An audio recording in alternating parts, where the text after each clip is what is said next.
ओम श्री गणेशाय नमः। हरे कृष्णा, राधे राधे। मैं कुसुम सिंह छत्राणी आप सभी का अपने चैनल शिव शक्ति में हार्दिक स्वागत करती हूँ। आज मैं आप लोगों को शिव महापुराण के पार्वती खंड के 18वां अध्याय की कथा सुनाने जा रही हूँ। काम द्वारा उत्पन्न काम विकार। ब्रह्मा जी बोले। वहां पहुंचकर अभिमानी कामदेव बसंत को साथ लिए शिव सम्मोहन का विस्तार करने लगा। उस वन के सब वृक्ष फूल गए, आम के बौर प्रकाशित हो गए, अशोक वाटिका खिल गई, कामोद्दीपक सुगंधित वायु बहने लगी, फूलों पर भंवरे गुंजार करने लगे, वे मदन के वेग को बढ़ाने लगे।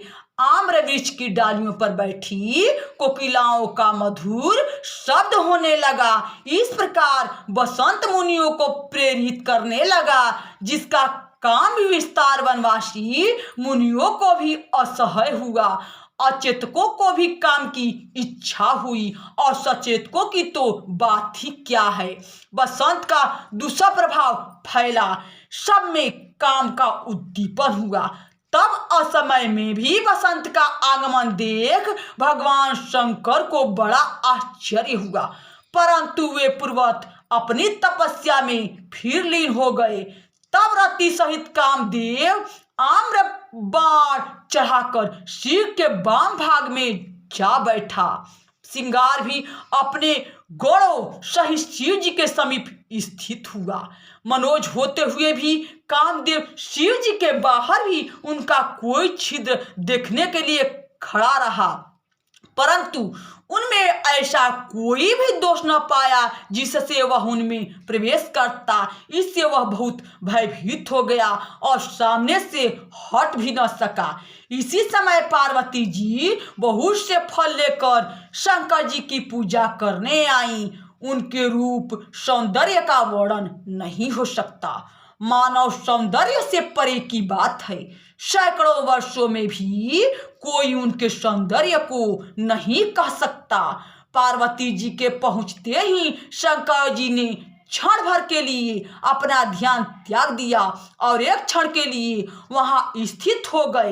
इस छिद्र को पाकर कामदेव ने उन पर अपने बाण चला उन्हें प्रसन्न करना आरंभ किया। कई बार छोड़े, उनकी सुगंधी भी शंकर जी को लगी। उस समय पार्वती जी उनकी पूजा कर रही थी और जब पूजन कर उन्होंने उनका दर्शन किया तो शंकर जी ने भी उनकी ओर देखा। तब स्त्री स्वभाव से अथवा लज्जा से उन्होंने अपने अंगों को संकुचित कर लिया। उन्हें संकुचित होते देख शिव जी उनकी रूप रचना की प्रशंसा करने लगे। उन्होंने प्रत्यक्ष कहा कि सृष्टि का लालित्य मानो विधाता ने इसी में एकत्र कर इसका निर्माण किया है। इसमें संदेह नहीं कि यह सर्वांग सुंदरी है। अहो, इस अद्भुत रूप वाली पार्वती को धन्यवाद है कि जिसके समान तरलोक में भी कोई सुंदरी नारी नहीं है। यह तो मुनियों के भी मन को मोहन करने वाली और महान सुख को बढ़ाने वाली है। ऐसा वर्णन कर शंकर जी ने जो ही वस्त्रों के भीतर हाथ चलाया तो ही पार्वती जी स्त्री स्वभाव से लज्जित हो दूर जा खड़ी हुई। फिर बार बार वहीं से शंकर जी पर कटाक्ष करने लगी। वे कुछ मुस्कुराती हुई उनके सिकुड़ों अंगों पर भी दृष्टिपात करती। तब पार्वती जी की ऐसी चेष्टा देख शंकर जी मोहित हो गए।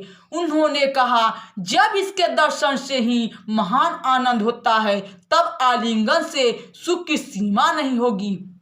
इस प्रकार उन्होंने भी पार्वती जी की एक पूजा की, परंतु जी ही उन्हें चेतना आई वे अपने पर पश्चाताप करने लगे। उन्होंने कहा, क्या मुझ ईश्वर को भी काम विकृत करेगा? यदि मुझ ईश्वर ने ही किसी के अंग का स्पर्श कर लिया तो अन्य असमर्थ पुरुष क्या नहीं करेंगे?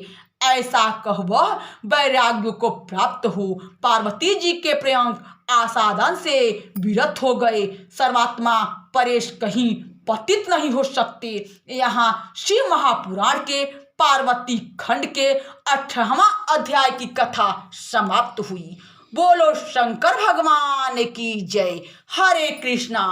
राधे राधे।